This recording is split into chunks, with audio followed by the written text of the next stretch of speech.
The insurance regulatory and development authority of India की एक नई रिपोर्ट कहती है कि देश में बीमा कंपनियां 100 रुपए का प्रीमियम लेकर लोगों को सिर्फ 63 रुपए 63 पैसे का ही क्लेम देती है। सुधीर जी इस वीडियो में बात कर रहे हैं हेल्थ इंश्योरेंस के इनकर्ड क्लेम रेशो की, और उनका कॉन्टेक्स्ट है क्लेम सेटलमेंट रेशो। दोनों ही बिल्कुल सेपरेट एक कॉन्सेप्ट होता है। Incurred claim ratio health insurance policy के अंदर होता है आपने टोटल कितना प्रीमियम अर्न किया है साल के अंदर, उसके अगेंस्ट में कितने क्लेम सेटल किए हैं। क्लेम सेटलमेंट रेशो बिल्कुल सेपरेट होता है। यहां पे इंश्योरेंस के आई को समझना होगा मिस्टर सुधीर को, और यह समझना होगा कि क्लेम सेटलमेंट और इनकर्ड क्लेम रेशो दोनों बिल्कुल सेपरेट कॉन्सेप्ट होते हैं। होमवर्क की थोड़ी सी कमी थी इसके अंदर। फॉक्स आज के इस वीडियो में मैं आपके सामने लेकर आया हूं IRDAI की एनुअल रिपोर्ट 2024, जो IRDA हर साल दिसंबर में इसको पब्लिश करता है। ये कोई नई बात नहीं है, हर साल IRDA अपनी एनुअल रिपोर्ट को पब्लिश करता है, लेकिन इस साल थोड़ा सा हल्ला ज्यादा मचा हुआ है, तो मैंने भी सोचा क्यों ना एक वीडियो बना देते हैं इसके ऊपर। आज के इस वीडियो में मैं आपको बताऊंगा कि एनुअल रिपोर्ट के अंदर क्या क्या IRDA पब्लिश करता है। सारी चीजें नहीं बताऊंगा क्योंकि 365 पेज की एनुअल रिपोर्ट है, और सारी रिपोर्ट आपके किसी काम की नहीं है। आपके जो जो कंपोनेंट काम के हैं सिर्फ वही मैं आपको आज के इस वीडियो में बताऊंगा। तो इस वीडियो को आप लास्ट तक देखिए, अपने फ्रेंड्स अपने रिलेटिव्स को शेयर कीजिए। इंश्योरेंस सेवा पर पहली बार आए हैं तो इंश्योरेंस सेवा को सब्सक्राइब और बेल आइकन को भी प्रेस कर दीजिए।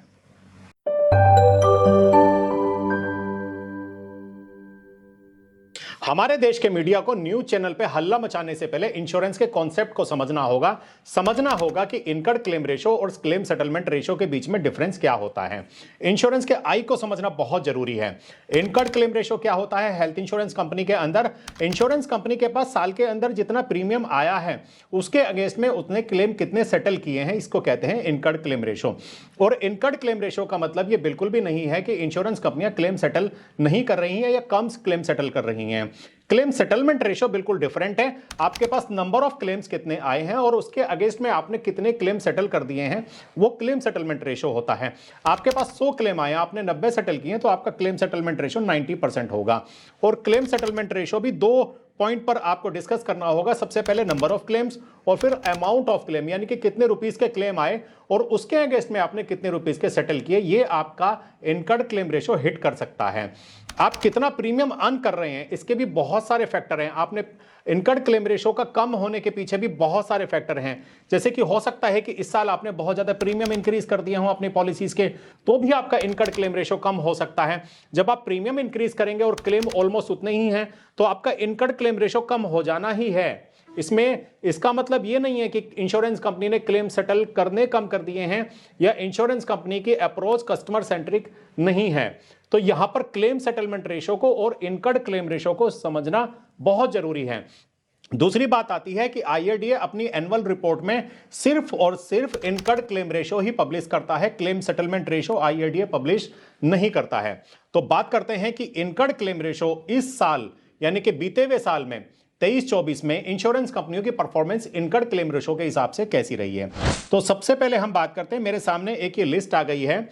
अगर मैं एनुअल रिपोर्ट की बात करूं तो एनुअल रिपोर्ट की 355 पेज पर यह रिपोर्ट अवेलेबल है, जहां पे सबसे ऊपर उन्होंने दिया है एको जनरल इंश्योरेंस कंपनी। एको जनरल इंश्योरेंस कंपनी का मैं अगर हेल्थ का इनकर्ड क्लेम रेशो की बात करूं तो वो इस साल है 56.91%, जो कि लास्ट ईयर के कंपेयर में बहुत कम हो गया है। लास्ट ईयर इनका 83.88% का इनकर्ड क्लेम रेशो था 2022-23 के अंदर। अब इसके पीछे बहुत सारे फैक्टर्स हो सकते हैं। हो सकता है कि इंश्योरेंस कंपनियां क्लेम कम सेटल कर रही हो या अमाउंट वाइज वो रिजेक्शन कर रही हो, लेकिन इसके साथ में एक और रीजन ये भी हो सकता है कि इंश्योरेंस कंपनी की सेल्स इंक्रीज हो गई हो तो भी इनकर्ड क्लेम रेशो कम हो सकता है। और एक आइडियल इनकर्ड क्लेम रेशो 65% से ऊपर होना चाहिए और 80% से नीचा भी होना चाहिए, क्योंकि 80% से ऊपर जब भी इनकर्ड क्लेम रेशो जाएगा तो इंश्योरेंस कंपनी अपने प्रीमियम्स इंक्रीज करेगी और इंश्योरेंस कंपनी या फिर इंश्योरेंस कंपनी को अपनी सेल्स को इंक्रीज करना होगा, क्योंकि बैलेंस बनाना बहुत जरूरी है इंश्योरेंस कंपनी को रन करने के लिए।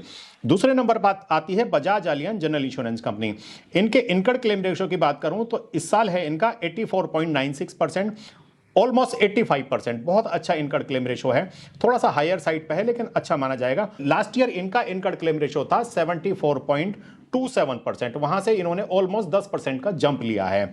बात करेंगे अगर हम HDFC अर्गो की, तो HDFC अर्गो का इस साल का इनकम क्लेम रेशो है 80.98%, यानी कि ऑलमोस्ट 81%। 81% के अगेंस्ट में लास्ट ईयर इनका था 79%, जो कि 1% इनका अप हुआ है, जो कि एक आइडियल इनकम क्लेम रेशो है। 80% वो इनकम क्लेम रेशो है कि जहां पे आप प्रीमियम भी ठीक ठाक अर्न कर रहे हो और क्लेम भी आप अच्छे दे रहे हो, और इसकी ब्रांड इमेज भी बहुत अच्छी है।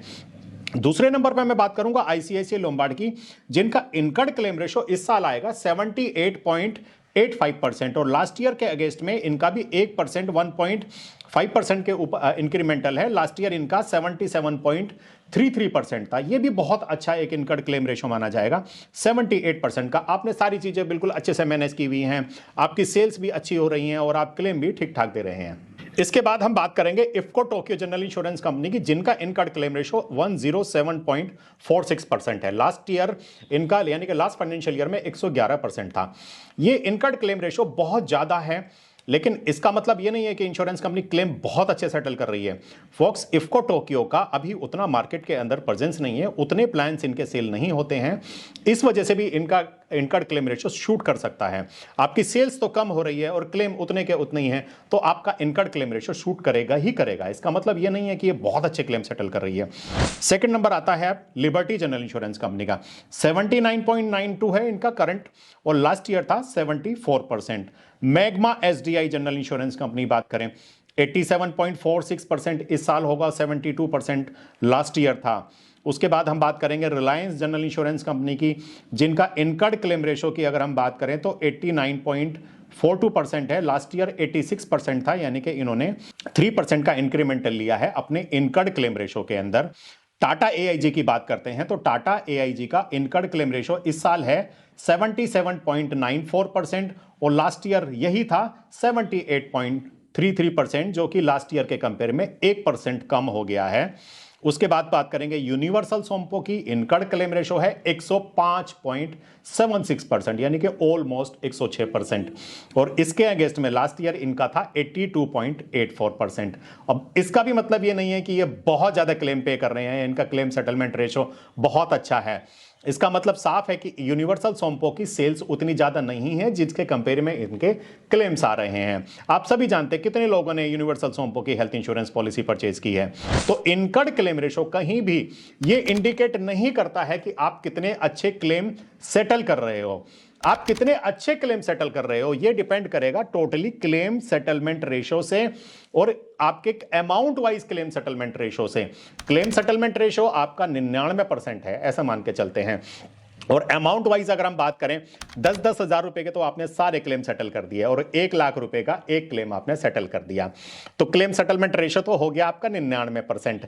लेकिन बड़ा जब क्लेम आया तो आपने उसको रिजेक्ट कर दिया, तो ये कहीं भी कुछ अच्छा क्लेम सेटलमेंट रेशो इसे मैं नहीं मानता। अगर इसको हम अमाउंट वाइज अब कंपेयर कीजिए कि आपके पास 100 करोड़ रुपए के क्लेम आए और आपने 80 करोड़ रुपए के अगर सेटल किए तो आपका क्लेम सेटलमेंट रेशो 80% है।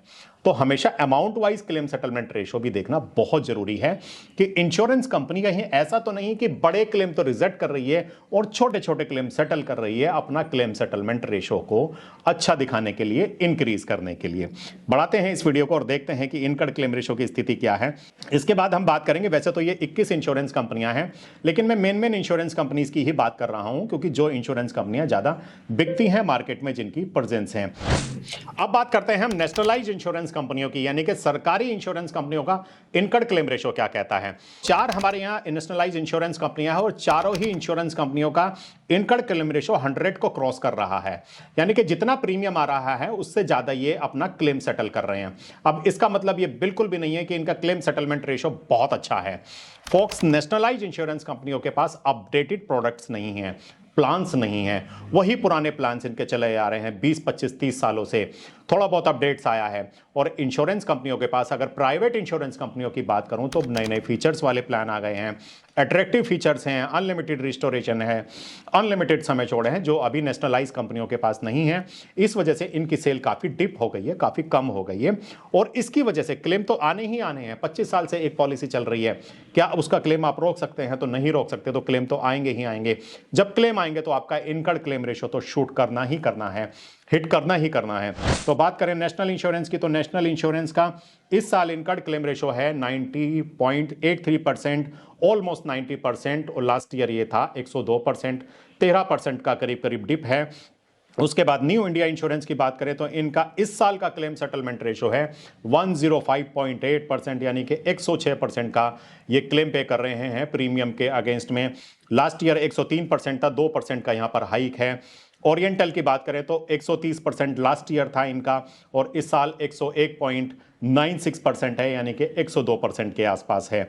यूनाइटेड इंडिया इंश्योरेंस की बात करें तो 109% का इनका इनकर्ड क्लेम रेशो है। तो अगर इन चारों इंश्योरेंस कंपनी की बात करें तो ये चारों इंश्योरेंस कंपनियां हेल्थ इंश्योरेंस के मामले में इस समय लॉस में चल रही हैं, और उसका फैक्टर यही है कि इनकी सेल्स डिप हुई है, इनकी सेल्स कम हुई है ड्यू टू इनके प्रोडक्ट्स की वजह से। और अगर मैं रियम्बर्समेंट क्लेम की बात करूं तो उतना स्मूथ सरकारी कंपनियों का नहीं होता है जितना प्राइवेट कंपनियों का होता है, क्योंकि इनका टोटली ऑफलाइन क्लेम होता है। आपको ऑफिस में जाके सारे क्लेम सबमिट करने होते हैं, और कस्टमर को चाहिए होती है सर्विसेज, तो उतनी सर्विसेज सरकारी कंपनियों में नहीं मिल पाती है जितनी की प्राइवेट कंपनीज में मिलती है। उसके बाद हम बात करेंगे बहुत ही इंपॉर्टेंट, यानी कि stand alone health insurance companies की। स्टैंड अलोन हेल्थ इंश्योरेंस कंपनियां वो इंश्योरेंस कंपनियां जो सिर्फ हेल्थ बेचती हैं, ट्रैवल इंश्योरेंस बेचती हैं, या पर्सनल एक्सीडेंट पॉलिसी बेचती हैं, या फिर क्रिटिकल इलनेस पॉलिसियां बेच सकती हैं। नॉन मोटर यानी कि कार का इंश्योरेंस या लाइफ इंश्योरेंस ये पॉलिसियां नहीं बेच सकती हैं, क्योंकि स्पेशली ये स्टैंड अलोन है। आज की डेट में हमारे पास 8 ऐसी इंश्योरेंस कंपनियां हैं जो सिर्फ हेल्थ इंश्योरेंस बेचती हैं, जिनको हम स्टैंड अलोन हेल्थ इंश्योरेंस कंपनियां कहते हैं। और इन 8 में से भी सिर्फ 6 कंपनियां ऐसी हैं जो इस समय एक्टिव हैं। बाकी 2 कंपनियां, जिसमें कि आपका रिलायंस हेल्थ इंश्योरेंस की बात करें या फिर हम बात करें गैलेक्सी की, तो ये अभी उतनी एक्टिव नहीं है। यहां पर आदित्य बिरला की बात करते हैं तो इनका इनकर्ड क्लेम रेशो इस साल आया है 68.3%। अच्छा क्लेम सेटलमेंट, अच्छा इनकर्ड क्लेम रेशो है। लास्ट ईयर यही 64.68 था, वहां से करीब 4% का इन्होंने इंक्रीमेंट लिया है। 57% केयर हेल्थ इंश्योरेंस का है, लास्ट ईयर 53.82% था।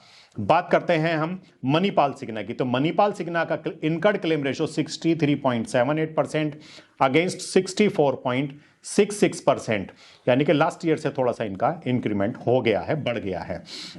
रिलायंस हेल्थ इंश्योरेंस का डाटा नहीं है अवेलेबल। नीवा बुपा की बात करेंगे, revolutionary health insurance plan launch करती है नीवा बुपा, फेमस है।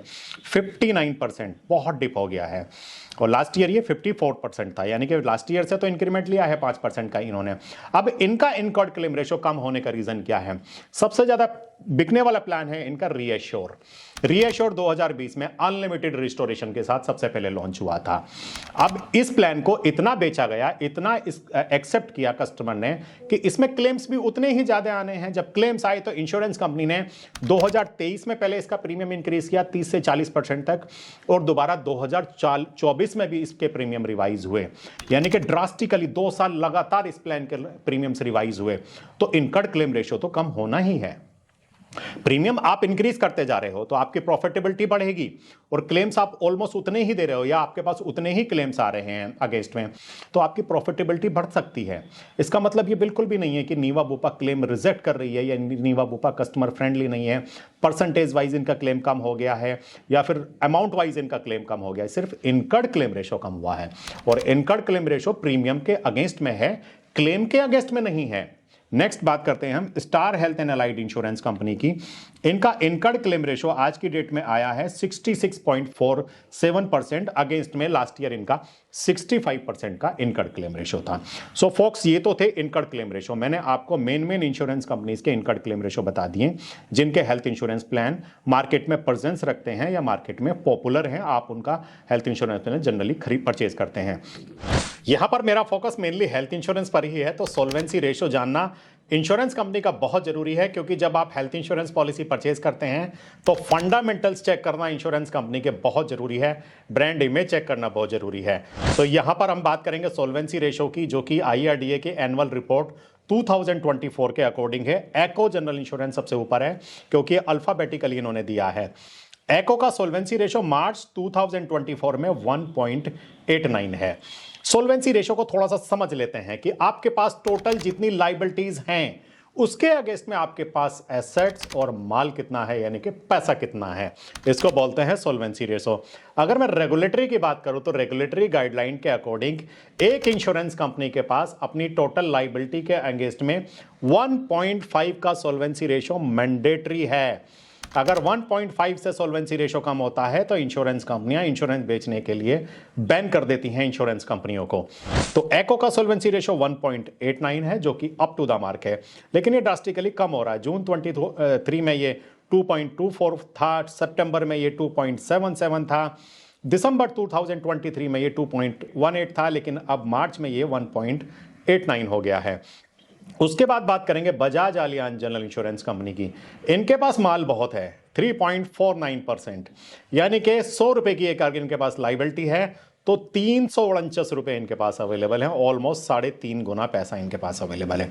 तो फंडामेंटल्स बड़े स्ट्रॉन्ग हैं इस कंपनी के। अब प्लान्स की बात करूं तो माई हेल्थ केयर प्लान बड़ा अच्छा है इनका, ओपीडी कवरेज जितना अच्छा ये देते हैं और किसी इंश्योरेंस कंपनी के अंदर नहीं है। अगर मैं बात करूं एचडीएफसी अर्गो की, तो एचडीएफसी अर्गो का 1.68 है, अप टू द मार्क है, यानी कि 100 रुपए की लाइबिलिटी के अगेंस्ट में इनके पास 168 रुपए अवेलेबल हैं। जून 2023 में ये 1.85 था, सितंबर 2023 में ये 1.91 था, और दिसंबर 2023 में ये 1.87 था, और मार्च में ये 1.68 था। अब बात करते हैं हम आईसीआईसीआई लोम्बार्ड की। आईसीआईसीआई लोम्बार्ड के पास भी ठीक ठाक पैसा है इनके पास, 2.62, यानी कि 100 रुपए की लाइबिलिटी के अगेंस्ट में इनके पास 262 रुपये अवेलेबल हैं। यही जून में आपका 2.53 था, सितंबर में 2.59 था, दिसंबर में 2.57 था। उसके बाद मैं बात करूंगा आपके रिलायंस जनरल इंश्योरेंस कंपनी की। इनका है 1.62, यानी कि रेगुलेटरी गाइडलाइन के ऑलमोस्ट करीब हैं ये, but up to the mark इसको हम कह सकते हैं। एसबीआई जनरल इंश्योरेंस 2.25, बहुत अच्छा। उसके बाद बात करेंगे हम टाटा एआईजी की, तो टाटा एआईजी का भी बहुत अच्छा सॉल्वेंसी रेशो है 2.09, यानी कि 100 रुपए की लाइबिलिटी के अगेंस्ट में इनके पास 209 रुपये अवेलेबल हैं। वहीं पर यूनिवर्सल सोम्पो की बात करते हैं तो इनका होगा 1.80। इसके बाद बात आएगा पब्लिक सेक्टर्स का, यानी कि नेशनलाइज कंपनियां। नेशनल इंश्योरेंस का है 0.45, यानी कि बहुत कम है, रेगुलेटरी गाइडलाइन के अगेंस्ट है, ये 1.5 होना चाहिए और सिर्फ 0.45 है इनका सॉल्वेंसी रेशो। तो यहां पे क्वेश्चन मार्क है। कंपनियां क्यों चल रही हैं? क्योंकि नेशनलाइज है, सरकारी कंपनी है, इसलिए चल रही है। New India 1.81, up to the mark. The Oriental Insurance Company -1। उसके बाद बात करेंगे यूनाइटेड -0.59। तो सॉल्वेंसी की बात करेंगे तो नेशनलाइज कंपनियां अप टू द मार्क नहीं हैं, एग्जिस्ट नहीं करती हैं। न्यू इंडिया एश्योरेंस को छोड़कर बाकी सारी कंपनियों का सॉल्वेंसी माइनस में जा रहा है। अब हम बात करेंगे स्टैंड अलोन की, यानी कि जो सिर्फ हेल्थ इंश्योरेंस बेचती हैं कंपनियां। Aditya Birla 1.67, up to the mark. Care Health Insurance 1.74, Manipal Cigna 1.66, Niva Bupa 2.55। इनका रिसेंटली अभी आईपीओ भी लॉन्च हुआ था, शेयर भी इनका ठीक ठाक चल रहा है। और सॉल्वेंसी रेशो की बात करें तो अच्छा सॉल्वेंसी रेशो इनके पास है 2.55 का। स्टार हेल्थ का भी सॉल्वेंसी 2+ है, यानी कि 2.21 है। 100 रुपए की लाइबिलिटी के अगेंस्ट में इनके पास 221 रुपये है। तो फॉक्स, ये है एनुअल रिपोर्ट IRDA 2024। हर साल इस एनुअल रिपोर्ट को IRDA पब्लिश करता है। बहुत सारी चीज़ें होती हैं समझने के लिए, लेकिन एक कस्टमर के लिए इनकम क्लेम रेशो और सॉल्वेंसी सफिशिएंट होता है जानने के लिए। बाकी इससे ज़्यादा जानने के लिए बहुत ज़्यादा ज़रूरत नहीं होती है। आपको ये वीडियो कैसा लगा? इससे रिलेटेड आपके जो भी सवाल हैं, जो भी क्वेरीज हैं, पूछिए मुझसे मेरे कमेंट बॉक्स में। मिलता हूं आपसे अपने नेक्स्ट वीडियो में, तब तक के लिए जय हिंद, जय भारत।